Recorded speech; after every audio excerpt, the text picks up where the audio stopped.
Now let's turn to Ukraine. The head of the UN nuclear watchdog has condemned the latest shelling of Zaporizhia nuclear power plant.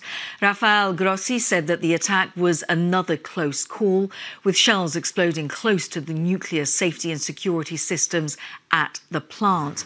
Now, more than a dozen blasts were heard in the last 2 days at the site in southeastern Ukraine, with the Ukrainian and Russian authorities blaming each other for the attacks. Now, experts have warned that the reactors could overheat if a direct hit were to damage their cooling systems.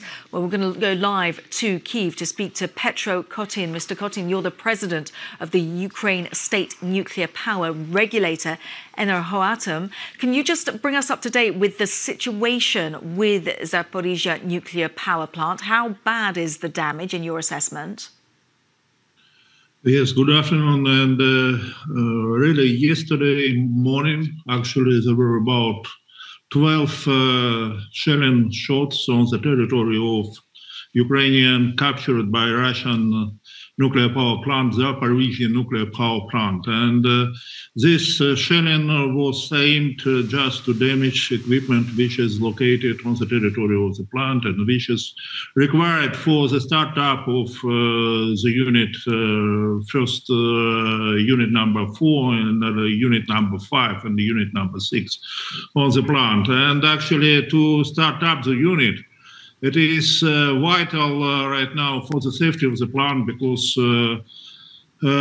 at this period of year when the freezing is very close to us and the temperature is continuing going lower, then we need steam on the nuclear power plant just to provide heating to the plant safety systems, and also to the environment and to the citizens of the nearby city of Energoatom. And so it was our intention to start up one of the unit, and this attempt was blocked by the faked director from Rosatom, which is nominated by Russian occupiers Romanenko, and after that this sharing is also going in the same directions.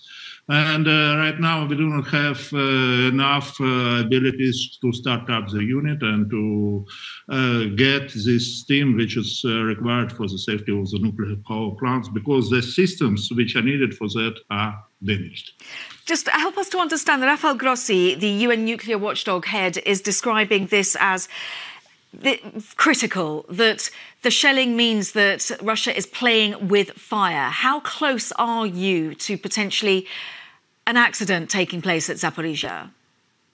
You know, the nuclear power plant, it has actually, it is designed to be protected against external hazards, and these external hazards include like flooding and include any other events which can bring us to the nuclear disaster. And actually it is defense in depth on the plant, and one of those also, it is not actually designed for that, but this is also external hazard of this shelling of the site, and the site has actually a protection, but any protection can be broken. That is what is Mr. Grossi is saying, and we support him in this evaluation of the event. And, you know, it's absolutely illegal shelling on the civilian nuclear power plant, and it is understood, and it is against all covenants and all agreements, international and whatever, any regulatory rules. And if we have this shelling, of course, it can go to the closer to the reactor, and it can damage finally the reactor, and then it could be nuclear disaster or radiation hazard coming from there. Petro Котін, thank you very much for just making us understand that. President of the Ukraine state nuclear power regulator, Energoatom. Thank you.